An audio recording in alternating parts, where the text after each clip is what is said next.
ready for the dictation. Start.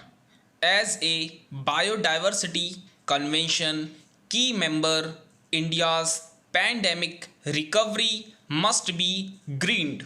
The UN Summit on Biodiversity convened on September 30 in the midst of a global crisis caused by the novel coronavirus that is thought to have spilled over to humans from an animal reservoir.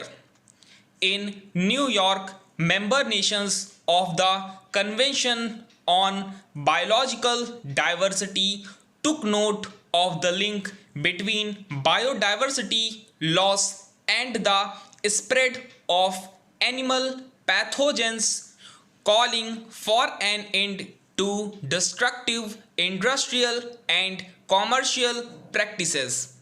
There is consensus that conservation targets set a decade ago in Aichi, Japan to be achieved by 2020 have spectacularly failed.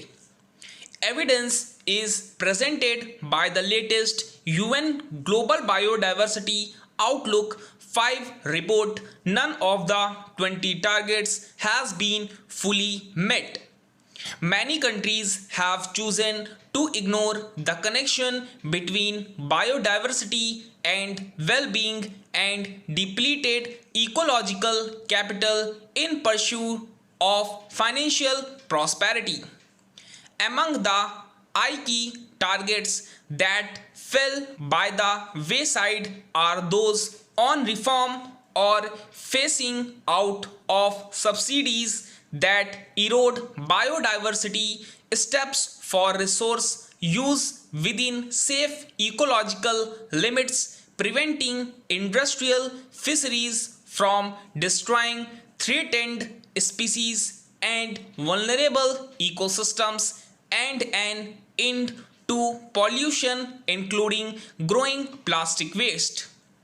A bright spot is the partial progress made on protecting surface and subsurface water, inland, coastal, and marine areas.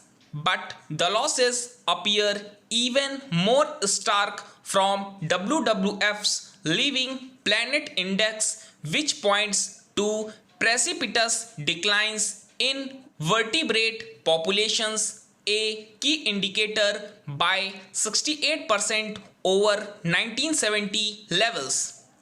Faced with fast eroding ecosystem health, the 196 CBD member countries must chart a greener course, aligning it with the Paris Agreement, which has a significant impact on the health of flora and fauna.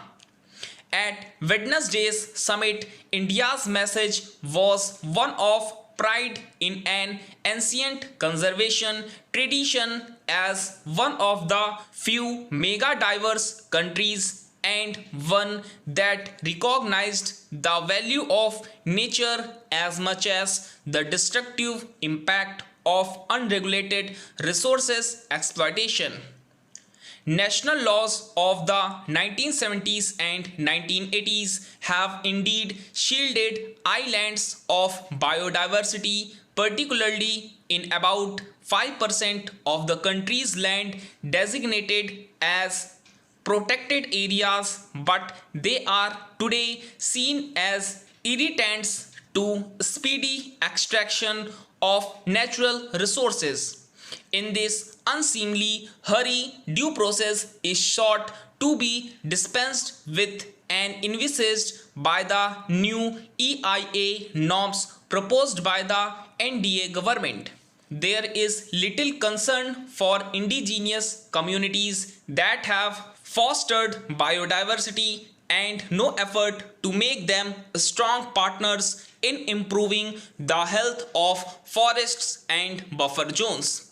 Now that CBD members are set to draw up fresh conservation targets to be finalized next year, India too has the opportunity to plan a trajectory of green growth after COVID 19 around clean energy, ecological agriculture, a freeze on expansion of mining and dam building, resource recovery from waste, and regeneration of arid lands. It should join the coalition of the enlightened. Stop.